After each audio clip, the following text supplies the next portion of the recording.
Shalom, selamat malam Bapak Ibu dan Saudara yang diberkati oleh Tuhan. Kita bertemu lagi dalam ibadah keluarga Bajem Surya Kasih Tembilahan. Dan pada saat ini kita akan merenungkan firman Tuhan. Oleh karena itu, sebelum kita bersama-sama membaca dan merenungkan firman Tuhan, mari kita satukan hati dan pikiran kita berdoa mohon tuntunan Roh Kudus. Mari kita berdoa. Kami bersyukur kepadamu ya Tuhan untuk setiap kebaikan Tuhan di dalam kehidupan kami. Kami bersyukur ya Tuhan karena penyertaan Tuhan memampukan kami untuk melalui setiap aktivitas kami dari pagi sampai pada saat ini. Dan sekarang ya Tuhan, kami menghadap kehadirat Tuhan yang kudus. Kami memuji dan memuliakan nama-Mu yang kudus, dan saat ini kami pun akan membaca dan merenungkan firman-Mu. Ya Allah, di dalam kami bersama-sama membaca dan merenungkan firman-Mu, kami mohon Tuhan kiranya kuasa Roh Kudus-Mu menaungi hati dan pikiran kami, menetap di dalam diri kami, agar ketika kami membaca dan merenungkan firman-Mu, kami beroleh hikmat dan pengertian untuk mengerti dan memahami firman itu, dan kiranya Tuhan memampukan kami untuk mau melakukannya di dalam kehidupan sehari-hari. Berfirmanlah ya Allah, karena kami siap sedia untuk mendengarkannya. Di dalam nama Yesus Kristus, Putra-Mu yang kudus, kami berdoa. Amin. Jemaat yang diberkati oleh Tuhan, mari kita buka Alkitab kita dari kitab Yosua pasalnya yang ke-8 ayat 14 sampai dengan 29. Yosua pasal 8 ayat 14 sampai dengan 29.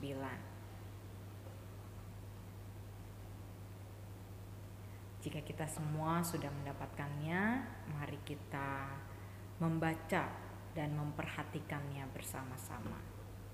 Yosua pasal 8 ayat 14 sampai dengan 29 menyatakan, pagi-pagi ketika Raja Negeri Ai melihat hal itu, maka ia dan seluruh rakyatnya, orang-orang kota itu, segera keluar berperang, menyerbu orang Israel ke lereng di seberang dataran itu.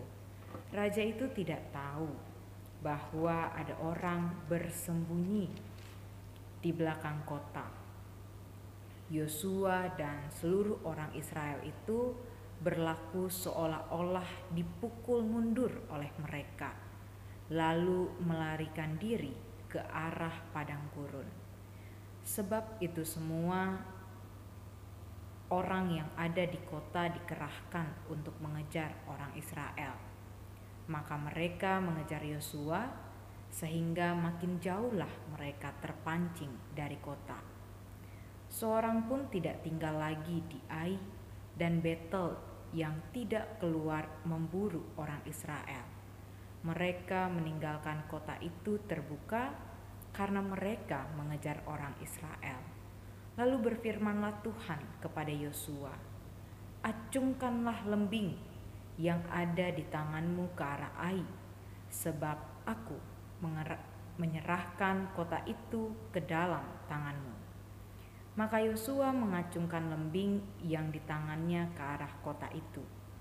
Ketika diacungkannya tangannya, maka segeralah bangun orang-orang yang bersembunyi itu dari tempatnya. Mereka berlari memasuki kota, merebutnya, lalu segera membakar kota itu. Ketika orang Ai berpaling menoleh ke belakang, tampaklah asap kota itu naik membumbung ke langit. Mereka tidak sempat melarikan diri kemanapun juga, sebab rakyat yang tadinya lari ke padang gurun berbalik melawan pengejar-pengejarnya. Ketika Yosua dan seluruh Israel melihat bahwa orang-orang bersembunyi itu telah merebut kota dan bahwa asap kota itu naik membumbung, berbaliklah mereka, lalu menewaskan orang-orang Ai. Sementara itu juga keluar orang-orang Israel yang lain dari dalam kota menyerbu orang-orang Ai, sehingga terjepit di tengah-tengah orang Israel itu. Yang ini dari sini dan yang itu dari sana. Orang-orang Ai ditewaskan, sehingga seorang pun dari mereka tidak ada yang dibiarkan terlepas atau luput.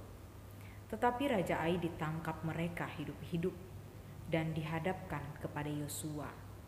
Segera sesudah orang Israel selesai membunuh seluruh penduduk kota Ai di padang terbuka, kemana orang Israel mengejar mereka, dan orang-orang ini semuanya tewas oleh mata pedang sampai orang yang penghabisan, maka seluruh Israel kembali ke Ai dan memukul kota itu dengan mata pedang. Jumlah semua orang yang tewas pada hari itu, baik laki-laki maupun perempuan, ada 12.000 orang, semuanya orang Ai. Dan Yosua tidak menarik tangannya yang mengacungkan lembing itu sebelum seluruh penduduk kota Ai ditumpasnya. Hanya ternak dan barang-barang kota itu dijarah oleh orang Israel, sesuai dengan firman Tuhan yang diperintahkannya kepada Yosua. Yosua membakar Ai dan membuatnya menjadi timbunan puing untuk selama-lamanya, menjadi tempat yang tandus sampai sekarang. Dan Raja Ai digantungnya pada sebuah tiang sampai petang. Ketika matahari terbenam, Yosua memerintahkan orang menurunkan mayat itu dari tiang, lalu dilemparkan di depan pintu gerbang kota. Kemudian didirikan oranglah di atas suatu timbunan batu yang besar yang masih ada sampai sekarang. Demikianlah pembacaan firman Tuhan. Jemaat yang terkasih, terpujilah Kristus, haleluya.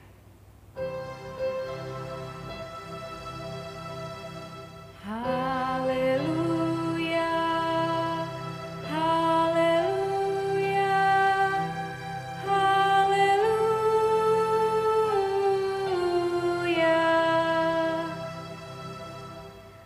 Jemaat yang diberkati oleh Tuhan, Shalom. Puji dan syukur kembali kita dapat beribadah pada saat ini, meskipun kita tahu situasi pandemi COVID-19 semakin menjadi-jadi.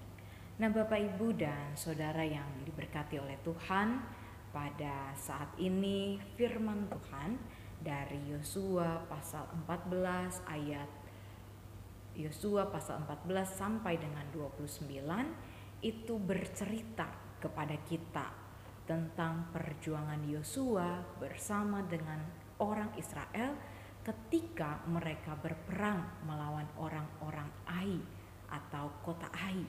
Nah, Bapak, Ibu, dan Saudara yang diberkati oleh Tuhan, menariknya di dalam cerita perang ini yang dilakukan bangsa Israel sungguh sangat berbeda dari orang-orang yang berperang pada umumnya.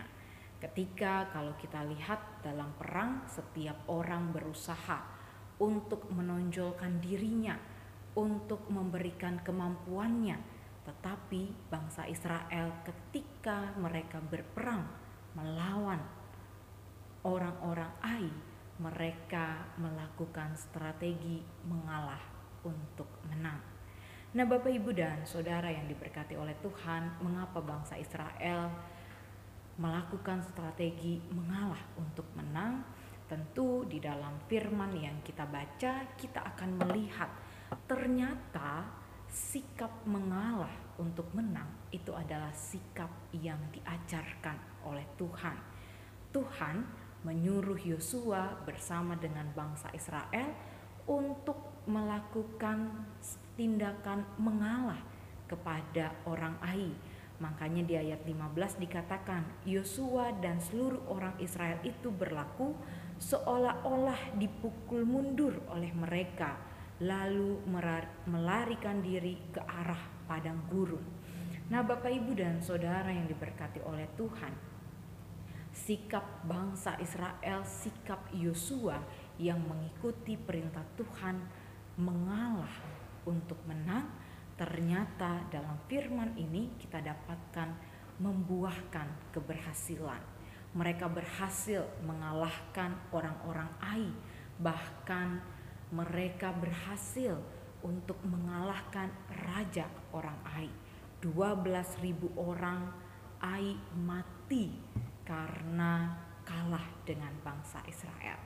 Nah, dalam firman ini kita melihat bahwa ternyata mengalah untuk menang itu adalah sikap yang tentunya baik dalam kehidupan.